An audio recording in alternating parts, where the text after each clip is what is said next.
தர்மன் பட விழாவில் பேசிய சூப்பர் ஸ்டார் ரஜினிகாந்த் வெளிப்படையாகவும் யதார்த்தமாகவும் நிறைய விஷயங்களை சுவாரஸ்யமாக பேசினார். அதாவது, நான் பேசினாலே பிரச்சனைதான், அது எனக்கும் பிரச்சனை, உங்களுக்கும் பிரச்சனை. பேசாமல் இருந்தால் இவர் வாயில் கொழுக்கட்டை இருக்கிறதா என்பார்கள். பேசினால் இதோ பேசிட்டாரு என அதுக்கும் ஒரு பிரச்சனை செய்வார்கள். ரொம்ப நாள் கழித்துத்தான் தெரிந்தது.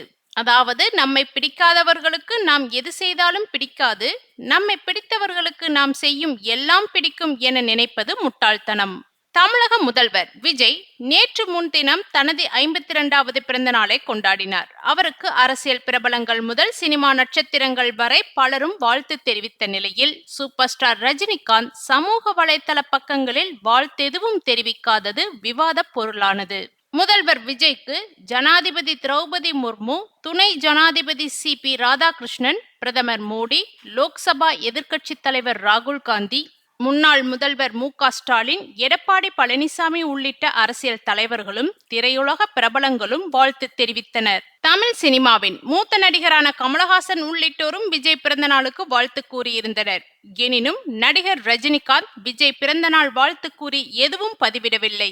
இது சமூக வலைதளங்களில் அதிகம் விவாத பொருளானது. இந்த நிலையில் சென்னையில் நடைபெற்ற தனது பட நிகழ்ச்சியில் பங்கேற்ற ரஜினிகாந்திடம் செய்தியாளர்கள் இது பற்றி கேள்வி எழுப்பினர். முதல்வர் விஜய்க்கு பிறந்தநாள் வாழ்த்து சொல்லவில்லை என்று சொல்கிறார்களே என்று செய்தியாளர்கள் கேட்டனர். இதற்கு பதிலளித்த ரஜினிகாந்த், அது குறித்து பேசிவிட்டேன் என்று கூறிவிட்டு சென்றார். முன்னதாக தலைவர் 173வது படத்தின் டைட்டில் வெளியீடு விழா நடைபெற்றது. அந்த நிகழ்ச்சியில் பேசிய ரஜினிகாந்த், நம்மால் பேசாமல் சும்மா இருந்தால் வாயில் என்ன கொழுக்கட்டை வைத்திருக்கிறாயா என்று கலாட்டா பண்ணுவார்கள், கிண்டல் பண்ணுவார்கள். பேச ஆரம்பித்தால் இப்போ பேசு என கூறுவார்கள். மற்றவர்கள் பேசியிருக்க கூடாது என்று சொல்வார்கள். ரொம்ப நாள் கழித்து நான் தெரிந்து கொண்டேன், நம்மை பிடிக்காதவர்களுக்கு நாம் என்ன செய்தாலும் பிடிக்காது, நம்மை பிடிக்கும் என்பதால் நாம் எது செய்தாலும் பிடிக்கும் என நினைப்பது முட்டாள்தனம்.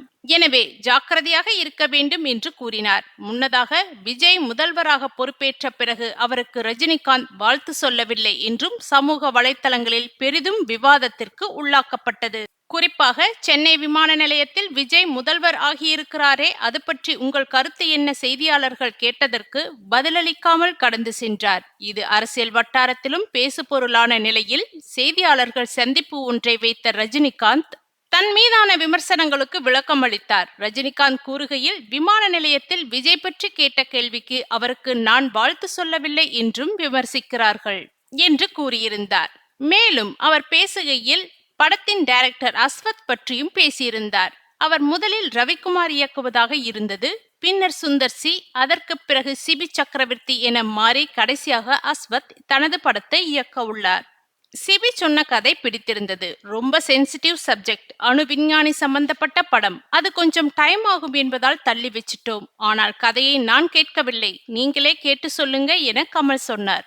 படத்தில் எல்லா பொறுப்புகளையும் கமல் என்னிடம் கொடுத்து விட்டார். அதுவே கொஞ்சம் பயமாக இருந்தது. இந்த கதையெல்லாம் வேண்டாம் கமல், நீங்களும் கதை கேட்டு ஓகே சொல்லுங்க என்றேன். அஸ்வத் மீது பெரிய பொறுப்பு இருக்கு, அதுக்காக அவரை மட்டும் சொல்லவில்லை. இது ஒரு கூட்டு முயற்சி, படம் நன்றாக வரும் என்ற நம்பிக்கை உள்ளது. அவரின் டிராகன் படம் பிடித்திருந்தது, அதில் நல்ல மெசேஜ் இருந்தது. கமல் உடனான நட்பு பற்றி சொல்லவே தேவையில்லை. 1975களில் கமல் பெரிய ஸ்டார், நான் அந்த சமயம்தான் வந்தேன்.